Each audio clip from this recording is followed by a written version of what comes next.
I'm sharing with you 8 nighttime skincare mistakes you might be making. But don't worry, if you are, you can correct them actually all today. And let me tell you, you're gonna feel so much better a week from now, 2 weeks from now, 6 months from now, and it all starts with this simple video.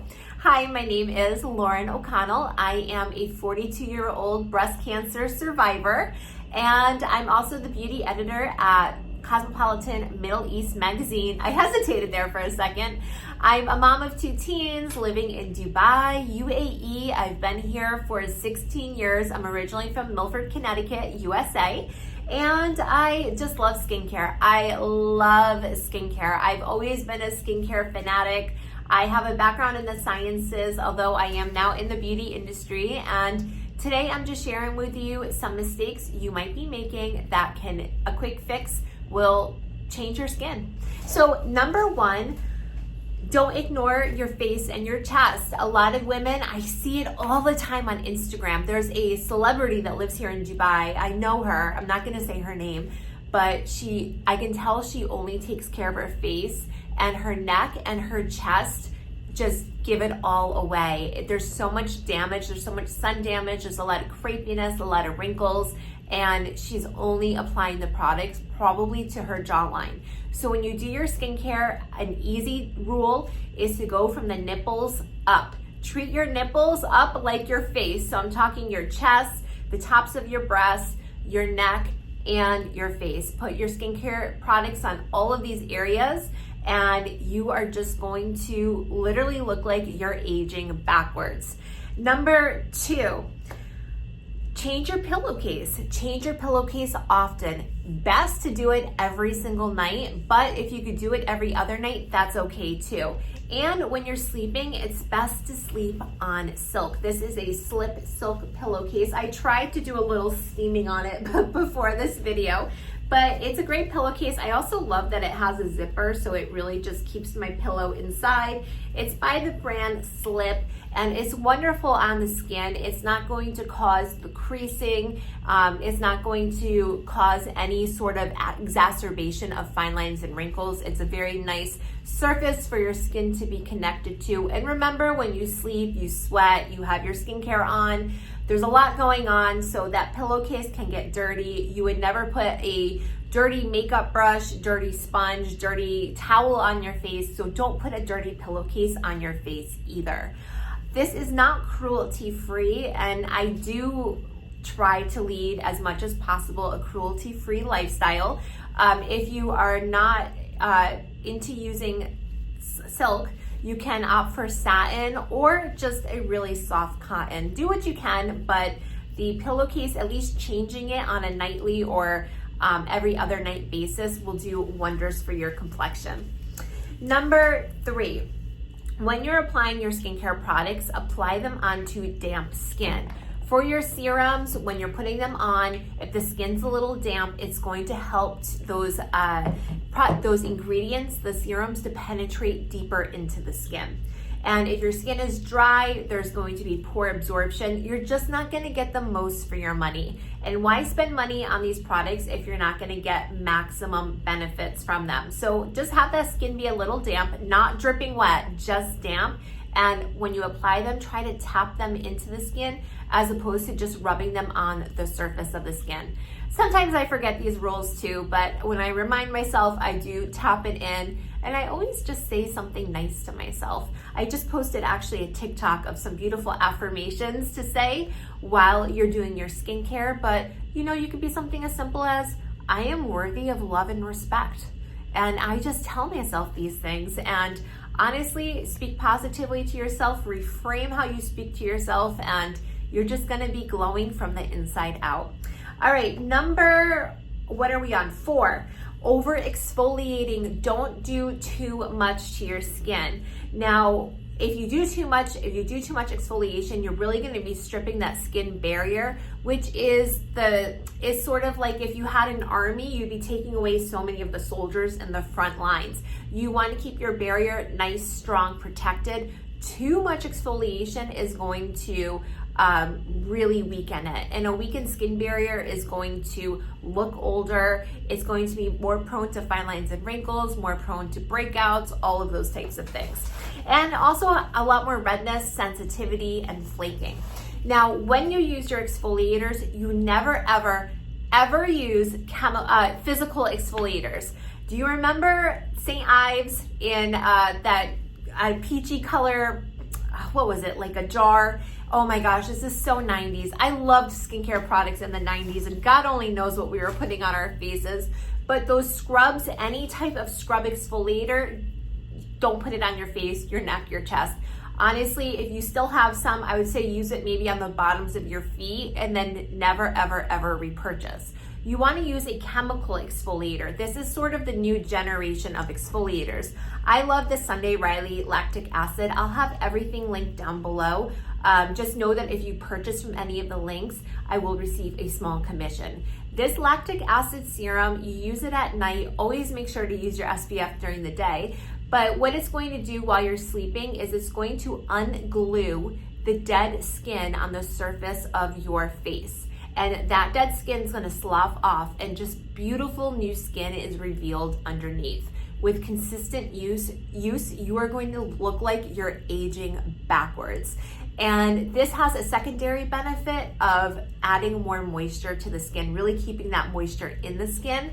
And it's just wonderful for women. Honestly, I would say 30 plus, 25 plus, but really 40 plus, this is a secret to really aging well, having your skin age well to the point where you look like you are aging backwards.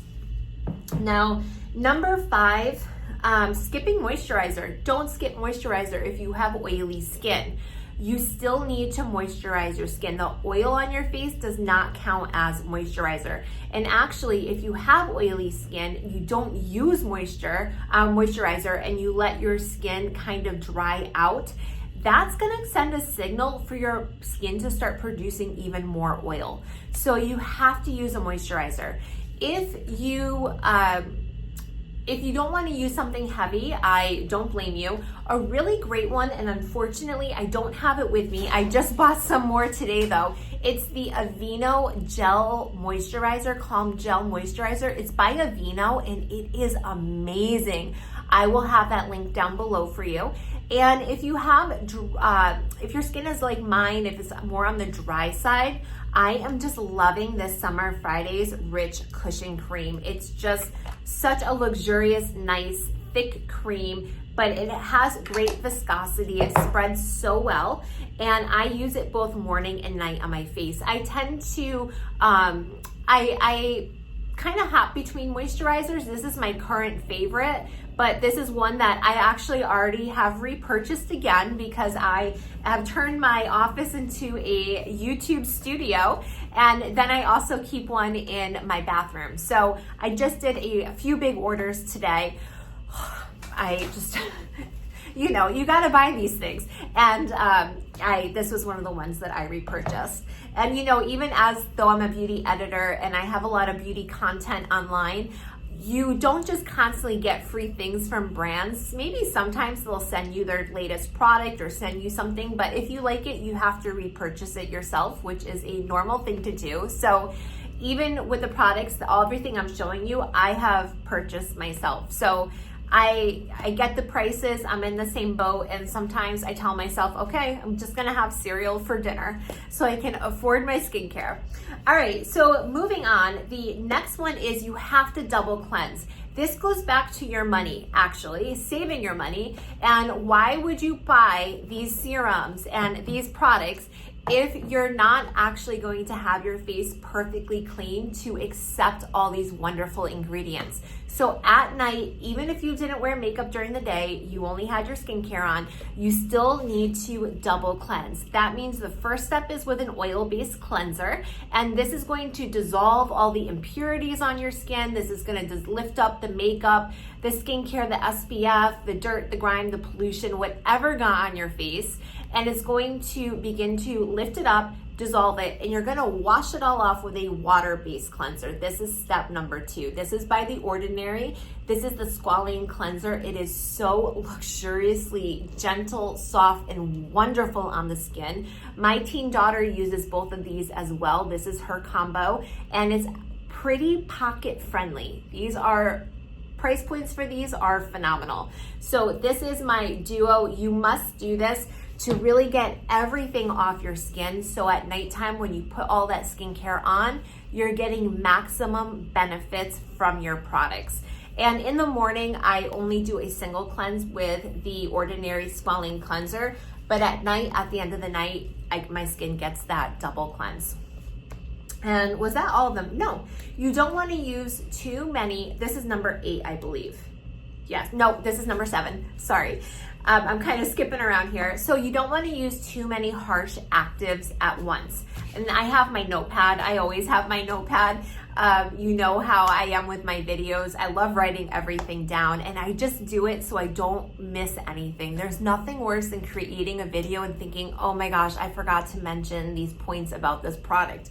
So not too many harsh actives at once. You don't want to mix your vitamin C with your retinoid. This is morning, this is night. And when you use lactic acid at night, alternate these. You can use this one, your retinoid. Use your retinoid about 5 times a week. The other 2 use lactic acid. So maybe you do lactic acid Sunday nights and Wednesday nights. The other nights do your retinoid. Don't mix too many actives.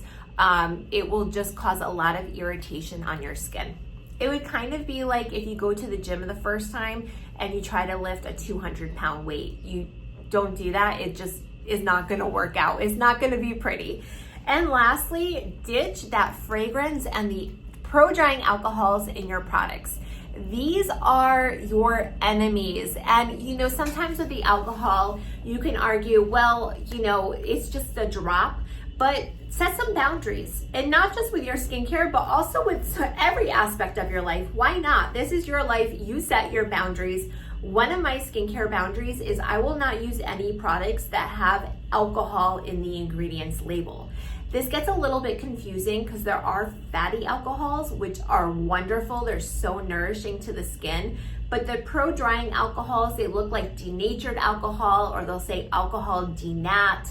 It'll just say regular alcohol. It'll say isopropyl alcohol, SD alcohol. I have a list on my Instagram if you want to go check that out. You have to scroll pretty far back. I'll make a new one soon. But you can just screenshot it so you can compare that to products you already have to see if you're using any alcohols. The pro-drying alcohols are going to destroy your skin surface. They strip your skin of its moisture and its oils. If you have oily skin, you might like it at first, but then once again, your skin's gonna overproduce an oil because it's gonna notice that lack. And it destroys your skin barrier. It causes redness, irritation, and it also causes, it can exacerbate your fine lines and wrinkles. So it's going to just make your skin look worse, look older, and it's a terrible ingredient. It's a cheap ingredient, and it's used a lot to act as 2 things. Number 1, a skin penetration enhancer. So it's gonna sink deep into the skin. With the thought process, it's going to bring those active ingredients deep into the skin, but at the same time, it's destroying your skin as it's doing that. And number 2, it helps to thin out formulas, so it just gives it a nicer texture. But it's a cheap one, it doesn't need to be there. The other ingredient you want to avoid is fragrance, and that is synthetic fragrances. It'll just say fragrance on the ingredients label, and also perfumes. It's considered a trade secret what goes into those perfumes and those fragrances. We don't get to know. It's the company's trade secret. It doesn't need to be released. And although the product might smell nice, at the same time, that fragrance could have 1,000 ingredients in it, and it can have tons of pro-drying alcohols. It can have endocrine hormone disruptors. We don't know. So just avoid them at all costs. They're irritating to the skin. They don't need to be there. They shouldn't be there. And we should know what we're putting onto our faces, our necks, and our chests. If you like how my makeup looks right now, this is sort of my everyday makeup look to kind of take 5 years off my face and just give me a bright, beautiful glow. I have the entire routine right here.